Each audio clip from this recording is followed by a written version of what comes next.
Focus feels dangerous. Flexibility feels intelligent. That's why most people choose flexibility, and why most people never accumulate power. This video isn't about productivity. It's not about discipline. It's about a trade-off most people misunderstand. The difference between keeping options open and concentrating power. Flexibility sounds like freedom. It keeps doors open. It avoids regret. It protects you from being wrong. On the surface, it looks smart. But flexibility has a hidden cost.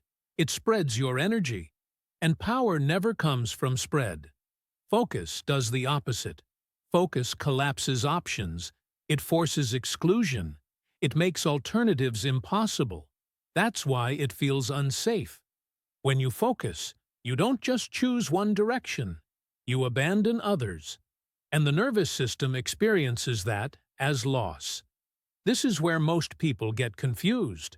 They think focus is narrowing. It's not. Focus is concentration. Power only appears when time, attention, and effort stop moving sideways and start stacking. Flexibility spreads effort. Focus stacks it. That's why flexibility feels calm, but produces weak outcomes.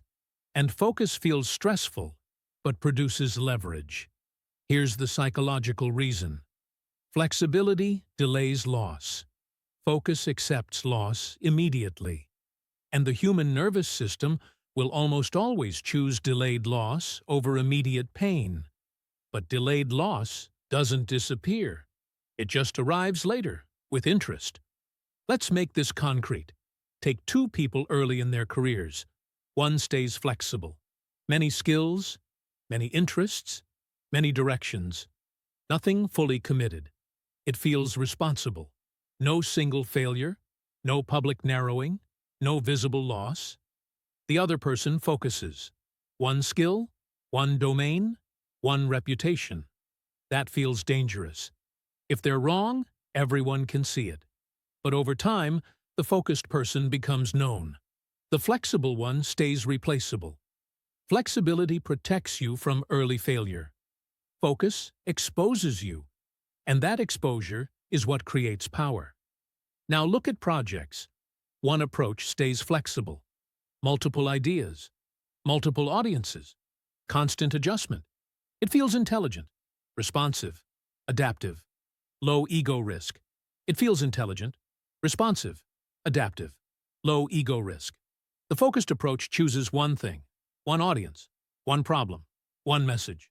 That feels reckless. Fewer exits. Public commitment.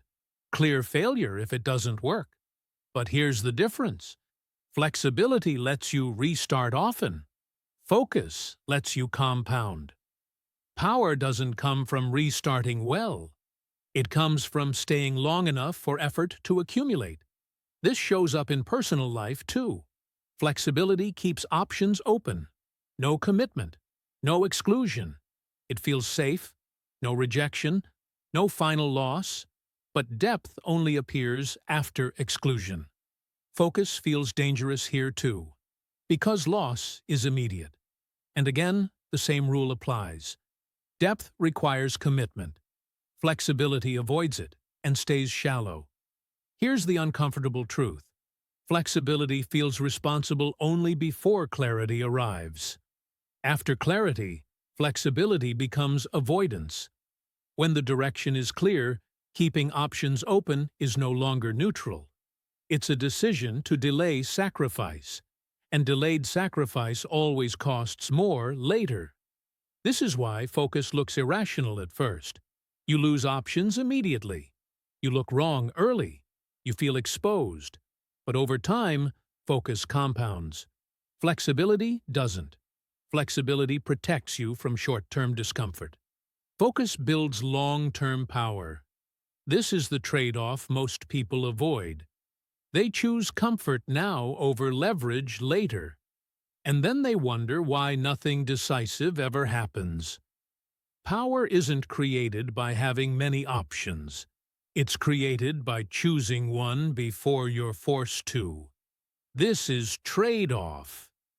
Every advantage has a cost, and focus is expensive, but it's the only thing that actually pays back.